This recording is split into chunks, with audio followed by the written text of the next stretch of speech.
So we'll have those burgers when we get back.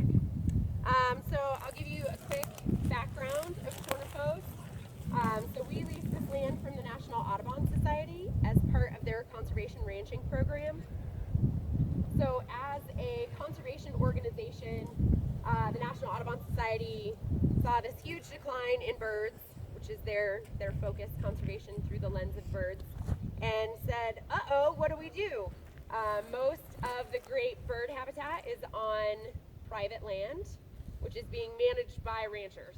And so they decided to start this conservation ranching program in order to work with ranchers who were doing great things on the land in order to make for a better ecosystem, wildlife habitat, and then healthier, happier cows, which makes really, really tasty beef. And as culinary students, I'm sure that you guys know, like, that's the ultimate. That's what you have to have, is tasty food. And so as part of that, we are their pilot program.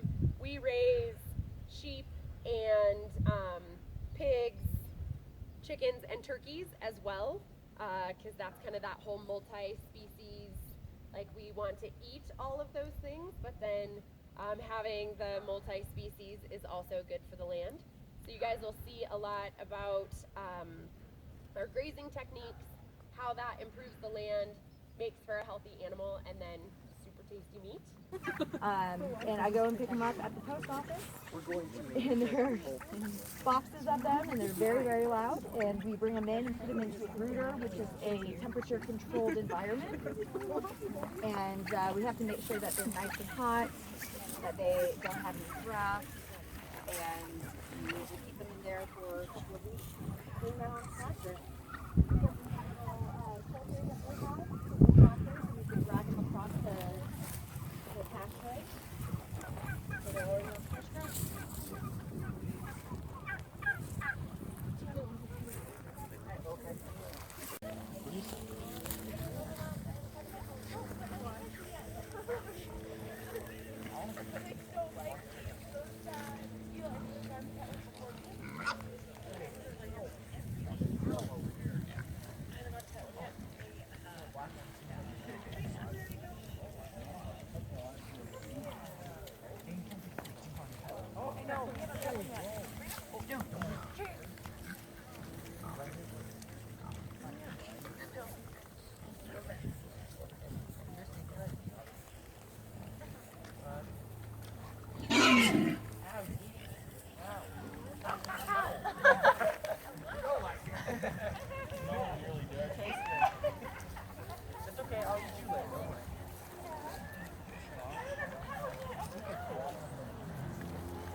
They do have very tough skin. That's why I like the original football big skin.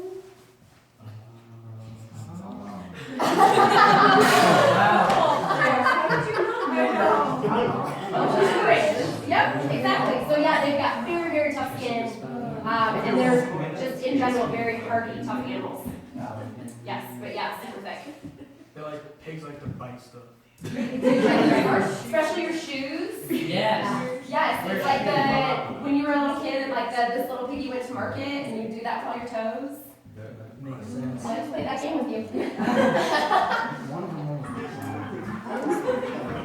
Sorry. Our butchers. Okay, what about you? How's the bacon? How is the bacon? Delicious. God.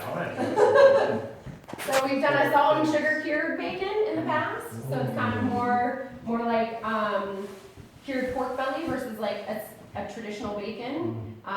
But in fact, the guy who just made my phone cluck, we're doing a smoked bacon now. We've got pigs at the butcher. All right, and what about you? I don't know. I actually thought it was really cool to see that there are other places that it's like actually free range. Like when you say free range, and it's not really like they'll keep animals confined still, and they give them like an hour of sunlight or give them a window.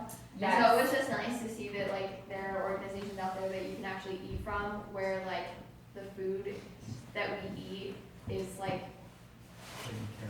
taken care of, and like they're able to live a happy and natural lifestyle. And not go outside of their nature. Yeah. So. Yeah, there's a lot of deception in marketing right now, especially as people become more interested in where their meat is sourced and how it's raised. Is that then, yeah, it's like the claim that really, say that again? You guys are about to make some bank from all of the people like switching industries on like what they're eating. So that's where we say like our biggest competition is the good enough option. It's like, oh yeah, I think that's what it is. In fact, I almost took a picture of this morning. Remind me the next time I go to the warehouse. There's a brand that's called Free Range Farms. And it's like barn-raised chicken. That's not free range. You know, or like vegetarian fed chicken. That means it's never eaten a grasshopper, so it's never seen the light of day.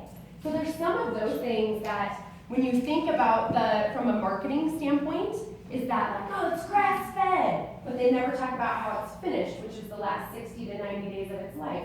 So you've got to be aware of those and make sure what you think is happening is like what's actually happening versus greenwashing, as they call it. Okay. How many acres do you guys have? 500.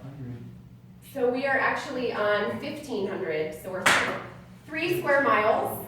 So it's a big rectangle. If you want to look at a map, there's a map in the dining room. Do you have stuff like all over, like do you use all of the land? So we use all of the land, but not all at the same time.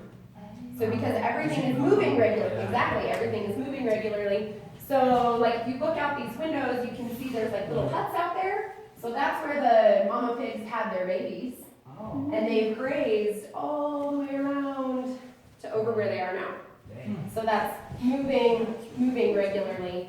So we do use the whole property, just not all at once. Yep, so everything is kind of on that side